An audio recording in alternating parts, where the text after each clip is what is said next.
everyone, I'm Miss Megan from GrowingGreat, and today we'll be making some homemade peach jam. Let's check out what you need to get started. For this recipe, you will need a pot, a stove burner, a 1 cup measure, measuring spoons, a spoon to stir with, a knife for the adult to use, and a peeler, 1 lemon, a 1/6 cup of honey, and 2 to 3 ripe peaches. I also like to add in a few extra ingredients when I make jam, so I'll be adding a little bit of salt, a tiny bit of vanilla, and lastly, some cinnamon. So let's get started.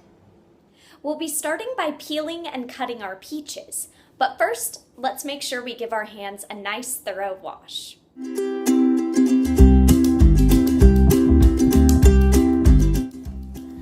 All right, now we're ready to get cooking.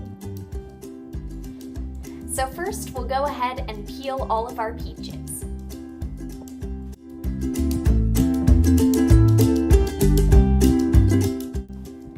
Now it's time to cut our peeled peaches into manageable cubes.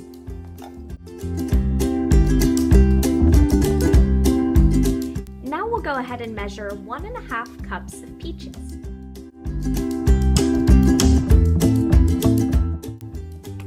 As we measure out the peaches, we can add them to our pot.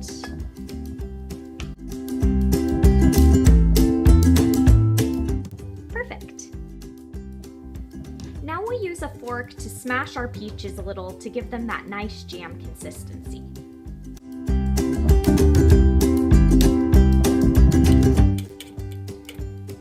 And there we are, our peaches are all well smashed.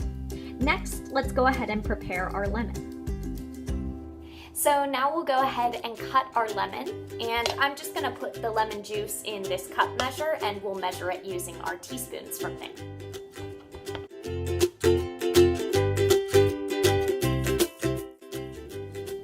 So now we'll measure out a 1/2 tablespoon of lemon juice and add it to our mashed peaches.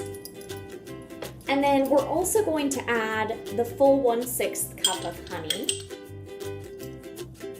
to our peaches. You can kind of stir it in if that makes it easier.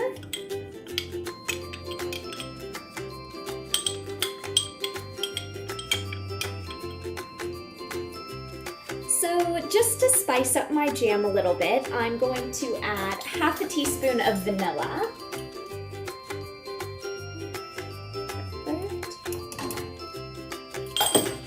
And then a little pinch of cinnamon.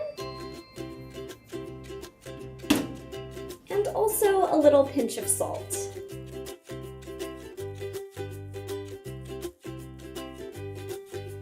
So now for the next 15 or so minutes, we'll let our jam simmer on low heat, stirring occasionally.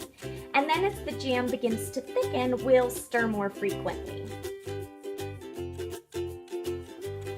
As you and your child watch the jam simmer, ask them to notice how the peaches and other ingredients have begun to change as we apply heat.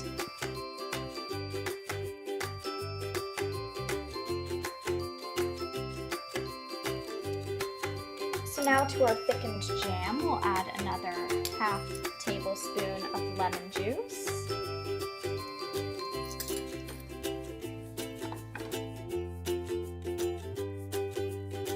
And then we'll leave our jam to cool on the stove, after which we can put it in a jar and refrigerate it.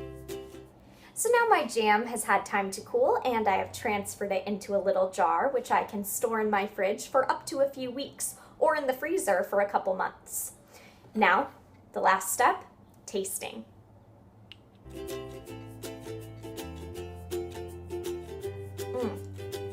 So delicious and sweet.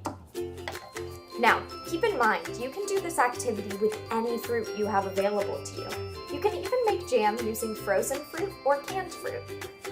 Try experimenting to see which jam flavor you like the best. Now, if you and your child enjoyed this activity at home, be sure to send a picture to this email right here, and GrowingGreat will send you one of our favorite children's books. Now, stay well and have a great day. I'll see you next time.